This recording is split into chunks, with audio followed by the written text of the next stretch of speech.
প্রত্যেকে বলবো যে বিদ্যালয়ের কীর্তি সম্বর্ধনা আমাদের 2025-এ মাধ্যমিক উচ্চ মাধ্যমিক ছাত্রীরা যারা আমাদের স্কুল থেকে বিভিন্ন জায়গায় ভালো পজিশন করেছে, আমাদের খেলাতেও আবার মাধ্যমিক উচ্চ মাধ্যমিকেও তাদের কীর্তি সম্বর্ধনা দেওয়া হলো। আর তাছাড়া আমরা নবীন্দ্র ও নজরুল জন্মজয়ন্তীটাও পালন করলাম। এর আমি উদ্যোক্তা বলবো রানাঘাট উত্তর পূর্ব কেন্দ্রের প্রাক্তন বিধায়ক শ্রী সমীর কুমার পোদ্দার মহাশয়, যার উদ্যোগে আমাদের এই পথ চলা, যার প্রেরণাতে আমাদের পথ চলা, যার প্রেরণাতে আমরা এত সুন্দর একটা অনুষ্ঠান সকলকে উপহার দিতে পেরেছি।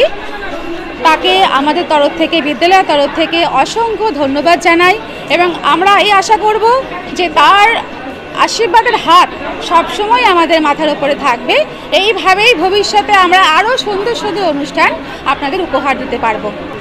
তারা আশা করি আমাদের বিদ্যালয়ের দিদিমণিরা যেভাবে যত্ন সহকারে আমাদের ছাত্রীদের পড়াশোনা করান, তাতে আশা রাখছি আমি ভবিষ্যতে এই সংখ্যাটা ডবল হবে, আস্তে আস্তে 100% আমরা ছুঁয়ে যাব, এই আশা আমি রাখছি। এইটা আমি বলতে পারি যে নেক্সট ইয়ার আপনি এর থেকে আরও বেশি সংখ্যা দেখতে পারবেন, আমাদের স্কুল থেকে পজিশন পাবে। হ্যাঁ, আজকে আমি কথাটা বলতে চাই না বিদায় সম্বর্ধনায়, আমি এই ওয়ার্ডটাই মানে ব্যবহার করতে চাইছি না, কিন্তু তবু না বললে নয়। আজকে আমরা 12-এর মেয়েদেরকে হারাচ্ছি, আবার নতুন কাউকে পেয়ে যাব, নতুন এবছরের পেয়ে যাচ্ছি, কিন্তু ওরা সত্যি খুব খুশি হয়েছে আমাদের এই সম্বর্ধনা দেখে, ভীষণ খুশি হয়েছে। ওরা কান্নাকাটিও করছে, দেখলেন তো যেরকম কান্নাকাটি করছে। তো ওদের একটা উজ্জ্বল ভবিষ্যৎ ওদের জন্য অপেক্ষা করছে।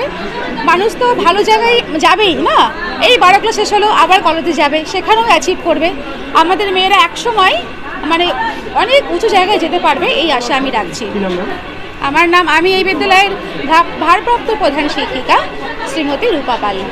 আজকে হচ্ছে 12রা যে পাস আউট হয়েছে তাদের সম্বর্ধনা জানানোর জন্য এবং মাধ্যমিকে যারা ভালো রেজাল্ট করেছে তাদের আরও উৎসাহিত করার জন্য এবং সবাইকে উৎসাহিত করার জন্য এই অনুষ্ঠানটা করা হয়েছে। আমাদের খুবই ভালো লাগছে যে আমাদেরকে এরকমভাবে সম্বর্ধনা জানানো হয়েছে, আমাদের খুবই ভালো লেগেছে যে স্কুল থেকে আমাদেরকে এরকমভাবে সম্বর্ধনা জানানো হচ্ছে। ববিতা মল্লিক।